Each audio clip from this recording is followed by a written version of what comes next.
मनमाड राज्य महामार्गावर रात्रीच्या वेळी उभा असलेल्या वाहनांचे डिझेल चोरणाऱ्या टोळींचा एलसीबी पथकाने पर्दाफाश केला. पथकाने दिनांक 18 मे रोजी रात्री या टोळीचा सिनेस्टाईल पाठलाग करत राहुरी तालुक्यातील गुहा परिसरात 4 जणांच्या मुसक्या आवळून जेरबंद केले. गेल्या काही दिवसापासून नगर मनमाड राज्य महामार्गावर रात्रीच्या वेळी रस्त्याच्या कडेला उभ्या असलेल्या वाहनांमधून डिझेल चोरी जाण्याचे प्रमाण वाढले होते. अहिल्यानगर येथील स्थानिक गुन्हे शाखेचे पोलीस निरीक्षक किरणकुमार कबाडी यांच्या आदेशाने पोलीस उपनिरीक्षक संदीप मुरकुटे, पोलीस कॉन्स्टेबल विशाल अण्णासाहेब तनपुरे, रमीज राजा रफिक आत्तार, प्रकाश नवनाथ मांडगे व उत्तरेश्वर सोमनाथ मोराळे आदी पोलीस पथक दिनांक 18 मे 2026 रोजी रात्री 11 वाजेच्या सुमारास राज्य महामार्गावर गस्त घालत असताना त्यांना गुप्त खबऱ्यामार्फत माहिती मिळाली की राहुरी ते कोल्हार रोडवर एक पांढऱ्या रंगाची स्विफ्ट डिझायर कार संशयितरित्या फिरत असून तिचे मधील इसम हे डिझेल चोरी करून दरोडा करण्याच्या प्रयत्नात आहे.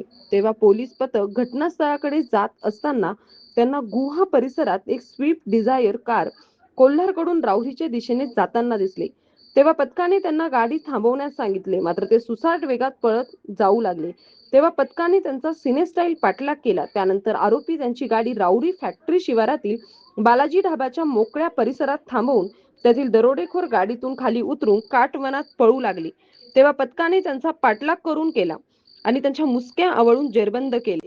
पकडलेल्या आरोपींकडून चारचाकी वाहनांसह 2,15,420 रुपयांचा मुद्देमाल जप्त केला. पोलीस कॉन्स्टेबल भगवान बाळासाहेब थोरात यांच्या फिर्यादीवरून राहुरी पोलीस ठाण्यात आरोपी करण राजू उर्फ राजेंद्र साळुके राहणार नांदुर्की रोड शिर्डी, सनी उर्फ सल्ल्या राजेंद्र पवार राहणार सावळी विहीर तालुका राहते, जितेंद्र रोहिदास वाघमारे राहणार पिंपळस तालुका राहता, प्रणव दिलीप चौधरी राहणार नांदुर्की रोड शिर्डी तसेच निलेश मोकळ राहणार सावळी विहीर शिर्डी या 5 जणांवर गुन्हा दाखल करण्यात आला. यापैकी निलेश मोकळ हा आरोपी अंधाराचा फायदा घेऊन पसार झाला. पुढील तपास पोलीस निरीक्षक संजय ठेंगे यांच्या मार्गदर्शनात सुरू आहे. सतीश फुलसौंदर सह राजेंद्र मस्से, MS न्यूज 15 राहुरी अशाच नवनवीन बातम्या पाहण्यासाठी चॅनलला सबस्क्राईब करा.